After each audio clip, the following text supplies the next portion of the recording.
Assalamualaikum warahmatullahi wabarakatuh. Kami yang beranggotakan saya sendiri, Etika Sari Yulianawati, NIM 6301011979, Lailatul Musfiroh, NIM 6301011961, Atia Putri Irwansah, NIM 6301011967, Putri Amal Ma'rifatul Amaliyah, NIM 6301011969. Berikut analisis bank syariah dan bank konvensional dari sisi profitabilitas. Contoh, PT Bank Tabungan Pensiun Nasional Syariah Tbk dan PT Bank Maybank Indonesia Tbk.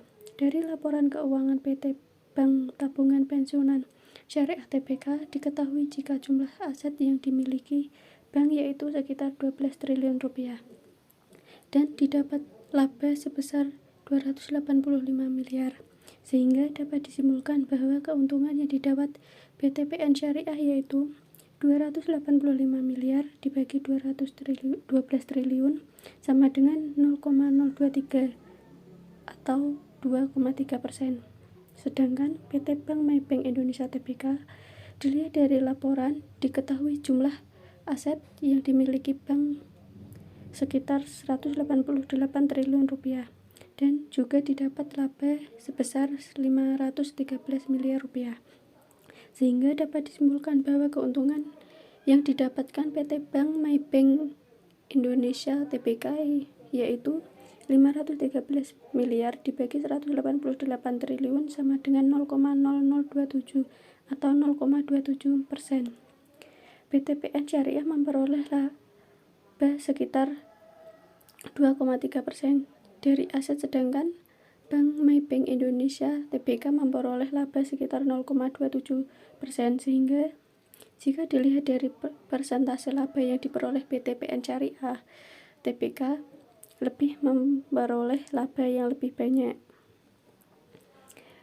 Bisa dilihat PT Bank Tabungan Pensiun Nasional Syariah Tbk jumlah aset sekitar 12 triliun, jumlah laba rugi sekitar 280 miliar, sedangkan PT Bank Maybank Indonesia Tbk jumlah aset 188 triliun dan jumlah laba rugi sebesar 513 miliar. Analisis industri bank dengan industri lain.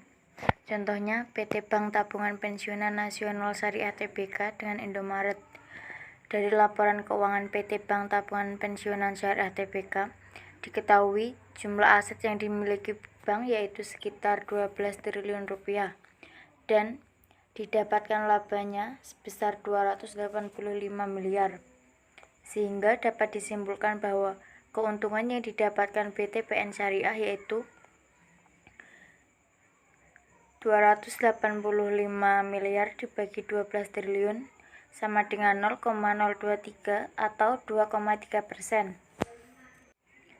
Sedangkan Indomaret, dari laporan keuangan Indomaret bisa diketahui jika jumlah aset yang Indomaret miliki sekitar 10 triliun dan juga dari aset tersebut didapatkan laba sekitar 472 miliar, sehingga dapat disimpulkan bahwa keuntungan yang diperoleh Indomaret yaitu laba dibagi dengan jumlah aset yaitu 472 miliar dibagi 10 triliun sama dengan 0,047 atau 4,7%. Dari hal di atas dapat disimpulkan bahwa BTPN Syariah memperoleh keuntungan atau laba 2,3% dari asetnya, sedangkan Indomaret memperoleh keuntungan atau laba 4,7% dari asetnya, sehingga jika dilihat dari presentasi laba yang diperoleh, maka Indomaretlah yang memperoleh laba paling banyak. Di sini bisa dilihat PT Bank Tabungan Pensiunan Nasional Syariah Tbk mempunyai jumlah aset sekitar 12 triliun dan jumlah labanya sekitar 285 miliar. Sedangkan Indomaret memiliki total aset sekitar 10 triliun dan labanya sekitar 472 miliar. Sekian dari kelompok kami. Wassalamualaikum warahmatullahi wabarakatuh.